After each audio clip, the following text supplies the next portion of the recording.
From Neville Goddard's 1971 lecture, God-Given Talent, Neville says, "You can't just say, 'I would like to be it.'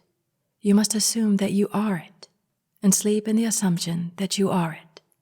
For the assumption, though at the moment denied by your senses, denied by everything around you, if persisted, it will harden into fact. So you dare to assume that you are the man, the woman that you want to be, and day after day, live in the assumption as though it were true, and that assumption will become a reality in the world. Even if you go hungry, it doesn't matter. No matter what happens, go hungry, but persist in the assumption, and that assumption will objectify itself and become a reality in your world." In essence, Neville is telling you to persist. No matter what happens, even if you get the news of the opposite today, tomorrow, the next day, persist. Persistence, in a sense, is what turns that milk into butter. So don't give up before you've even tried.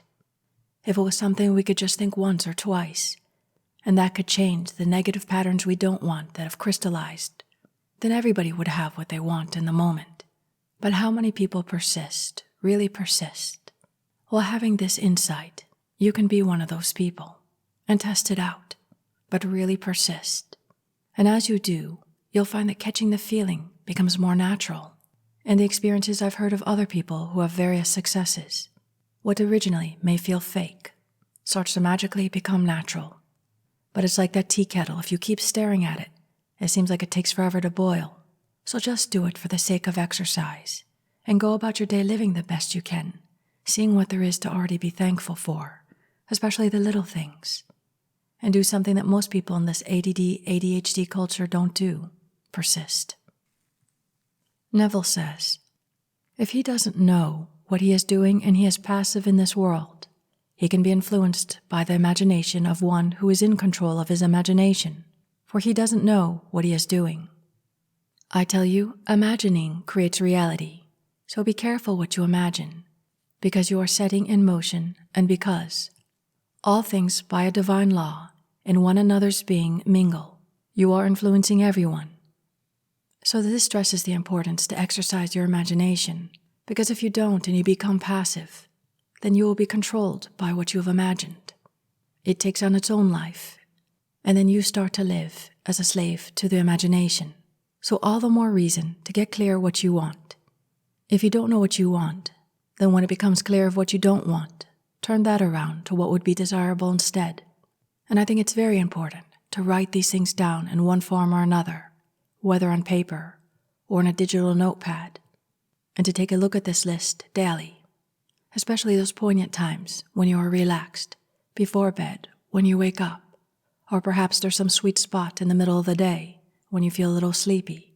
And from this list can come your imaginary conversations, or as you drift off to sleep, having an intentional daydream fantasy, sleeping in the mood of all these wishes fulfilled.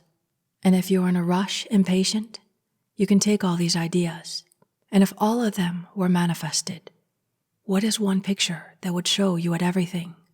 Would it be you giving a testimonial? Someone congratulating you and asking you, how did you manifest everything on your list? In closing, Neville says, who knows who this night, feeling neglected, feels hurt, feels wrongfully accused, and who is sitting alone and treading in the winepress, who tomorrow will influence some catastrophe, some shepherd boy dreaming of some heroic event and thinking only in terms of war that could bring him the crown of a hero. He, while tending his sheep, is simply dreaming of being a hero, and using his talent, which is God, using his imagination in some destructive manner, even though he tends the sheep. So I say to everyone, know what you are doing every moment of time, because your imagining is creating reality. So Neville's saying just how powerful our imagination is, but also that most people don't even know how to use it or realizing they are using it. And once you do start to realize the connection, you'll be very careful how you spend this currency of imagination, because you don't want to manifest things you don't really want, and you won't want to delay the things that you truly want. When people start to become aware of the power of their imagination, people often want things, and sometimes they devise the means. People often want things, and sometimes to get those things, it may come through the destruction of other things, so you have to be able to see the greater picture. But sometimes also, people daydream about things that seem like they'd be wonderful, even if they devise the how, which might come through some drama, war, or other catastrophe, as Neville said. And if you aren't exercising your own imagination, you can be influenced by these things. So become active in what you want, active in using your imagination, and be more aware of the different things you're imagining. Remember these teachings. So either you'll stop it, if it's not something you want to manifest, and plant the good seeds of what you do, catch the feeling of what you do want. Say some lovely thing to yourself as though it already is, or hear someone congratulating you that things are what you want.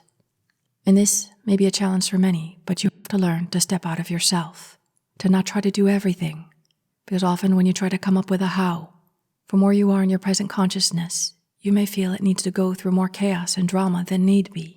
So just go to the end, catch that wonderful feeling, let go that it has to go through some bloodshed or chaos. In imagination, we may be more detached and not think twice about what we imagine. But once you face it in what you call reality, then you realize it's better to properly learn how to use the imagination and leave the how and sometimes the specifics out of the equation, unless it truly just resonates with you, feels truly wonderful. And now, pause this for as long as you like. Exercise your imagination. What is it that you want? Go right to the end. Don't worry about the how. How would it feel if whatever you wanted, you wonderfully received? And now, let us go into the silence.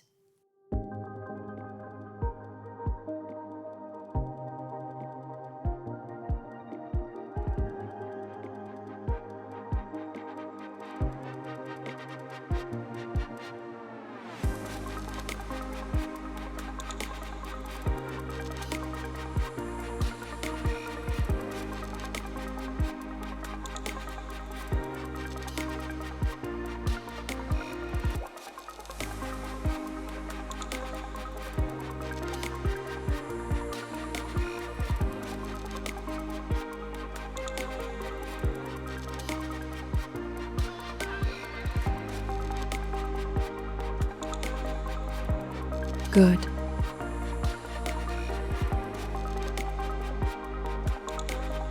ありがとね。いつもありがとね。いつもありがとうね。I just got your lips. What are these lips? 日本人 lip. How do you say lip? Kuchibiru? Please check out one of the first sponsors of this channel, Tokyo Treats and its sister company Sakurako, a monthly Japanese snack subscription service that I personally enjoy myself. You can use the code NEVILLUTION for $5 off your first order. The links will be in the description section beneath this video. Thank you.